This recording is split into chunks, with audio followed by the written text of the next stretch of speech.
Hello aspirants, जैसा कि आपको पता है कि अब यूपी पीसीएस का जो एग्ज़ाम है 12 अक्टूबर की जो डेट है यूपी पीसीएस 2025 के प्रीलिम्स की, अब केवल आपके पास लास्ट के 3 दिन बचे हैं। आज को अगर छोड़ दें तो 3 दिन आपके पास शेष हैं, जिसमें से एक दिन आपका ट्रैवल करने में ही चला जाने वाला है, क्योंकि सेंटर आपके होम टाउन तो होगा नहीं सेंटर, तो आपको वहाँ जाना पड़ेगा। बहुत लोगों के नज़दीक हैं तो वो सेम डे जा सकते हैं, लेकिन काफ़ियों के दूर भी हैं तो वो एक दिन बिफोर जाना ही सबसे अच्छा रहेगा। तो अगर देखा जाए तो आपके पास होल एंड सोल आज और फिर 2 दिन और शेष बनते हैं, 3 दिन हार्डली आपके पास बचते हैं। अब इस 3 दिन में अब क्या करें, तो अब देखिए, अगर मैं आपके पास इस वीडियो में इस 3 दिन में क्या करना चाहिए वो डिस्कस करने के लिए आया हूँ कि अब लास्ट समय में क्या करें। तो लास्ट समय में आप 2 ही 3 चीज़ें कर सकते हैं। एक तो करंट अफेयर जो भी आपने जहाँ से भी पढ़ा है, जैसे कि अगर नहीं पढ़ा है या आई दृष्टि पढ़ी है, दृष्टि मैगजीन पढ़ी है ईयरली जो 2025 का सेकंड एडिशन आया है, नहीं पढ़ी है तो हमारा वीडियो देखिए पढ़ा हुआ है, समर्पण आईएएस पे पूरा एनालिसिस है उसका, उसको आप देख सकते हैं, उससे आपका कंप्लीट हो जाएगा। तो करंट अफेयर को बार बार कर लें, मल्टीपल रिवीजन करंट अफेयर का ज़रूरी है, ये करें पहले।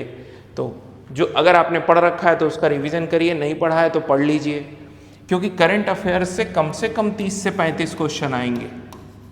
ठीक है, 30 से 35 क्वेश्चन आपको करंट अफेयर से मिलेंगे और ये सबके लिए बराबर होता है। करंट अफेयर जो है वो सबके लिए एक समान जैसा है, क्योंकि जो बच्चा लंबे समय से तैयारी कर रहा है उसका स्टैटिक में अच्छा पोर्शन हैंड होगा, वो ज़्यादा अच्छा कंट्रोल होगा उसका स्टैटिक पोर्शन में। आप अगर जल्दी तैयारी करना शुरू किए हैं, आप पिछले 1 साल से ही कर रहे हैं, तो आपका कम हो सकता है। लेकिन करंट अफेयर में सब आके बराबर हो जाते हैं, चाहे वो पहले से तैयारी कर रहा हो, चाहे उसने जल्दी अभी तैयारी शुरू की हो, जब से भी कर रहा होगा करंट अफेयर। तो क्योंकि लेटेस्ट ही पढ़ना है तो वो मैगजीन तो अभी ही आई, अगर उसको पढ़ रहा हो तो वहाँ पे सब बराबर है। उसको कितने अच्छे से कौन पढ़ ले रहा है और कौन उससे क्वेश्चन कर ले रहा है, वहाँ पे सब लोग इक्वल है। तो वो एक लो हैंगिंग फ्रूट है जहाँ पे आप आराम से कर सकते हैं काम।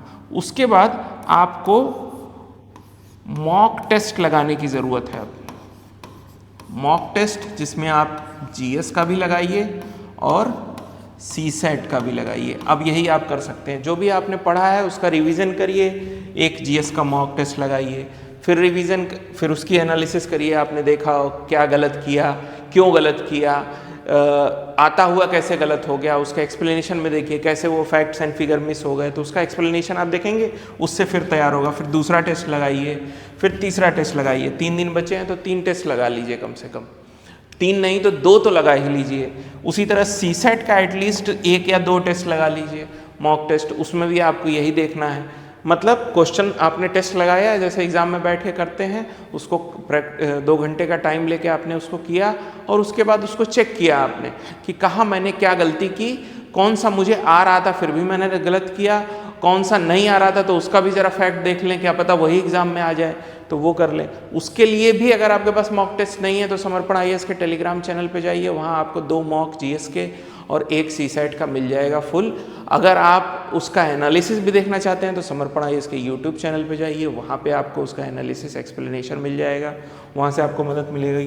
तो अभी आप यही कर सकते हैं, यही बेस्ट चीज़ है जो अभी किया जा सकता है।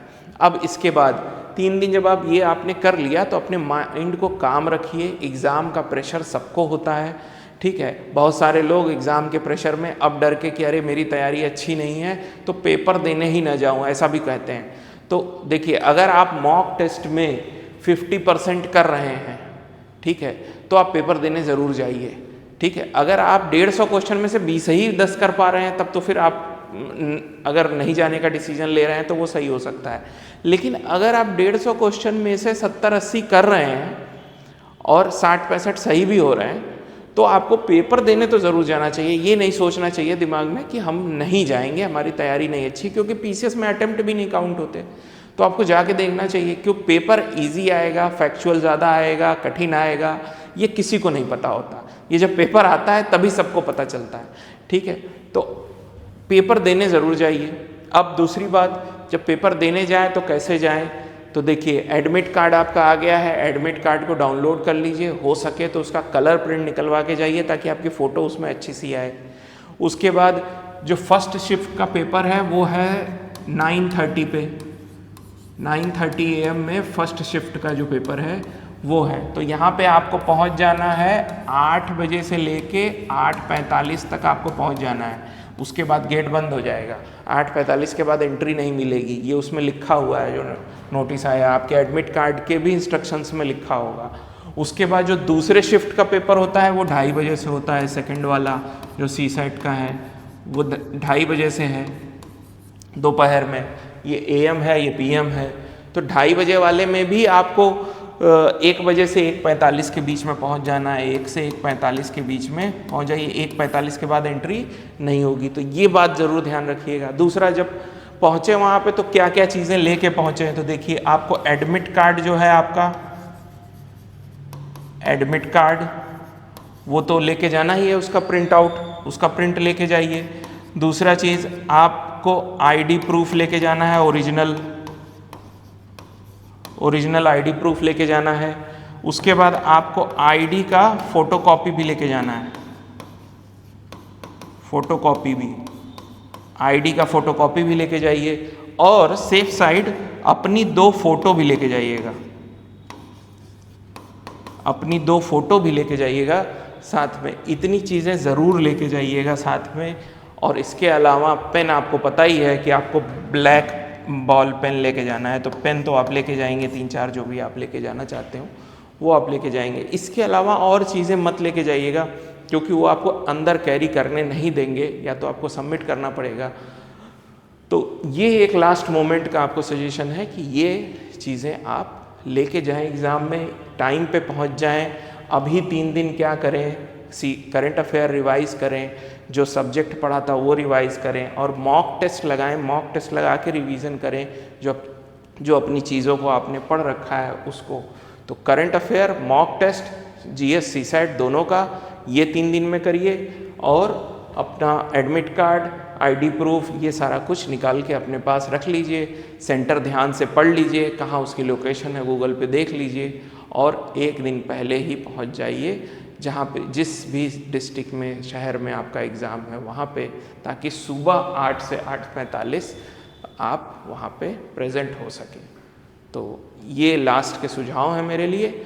इसमें जो भी आपको हेल्प चाहिए या कोई, अच्छा कुछ लोगों के एडमिट कार्ड नहीं आए थे तो वो वेबसाइट, जो आयोग की मेल ID है उस पर वो अपना एप्लीकेशन फॉर्म मेल कर देंगे, तो उनके एडमिट कार्ड्स आ रहे हैं तो आपको वहाँ पे एप्लीकेशन फॉर्म मेल करना होगा। कोई करेक्शन है आपके एडमिट कार्ड में तब भी वही मेल करना होगा, उसका भी नोटिस आ चुका है। समर्पण IAS के टेलीग्राम चैनल पे सारी जानकारी आपको मिल जाएगी। बहुत बहुत धन्यवाद।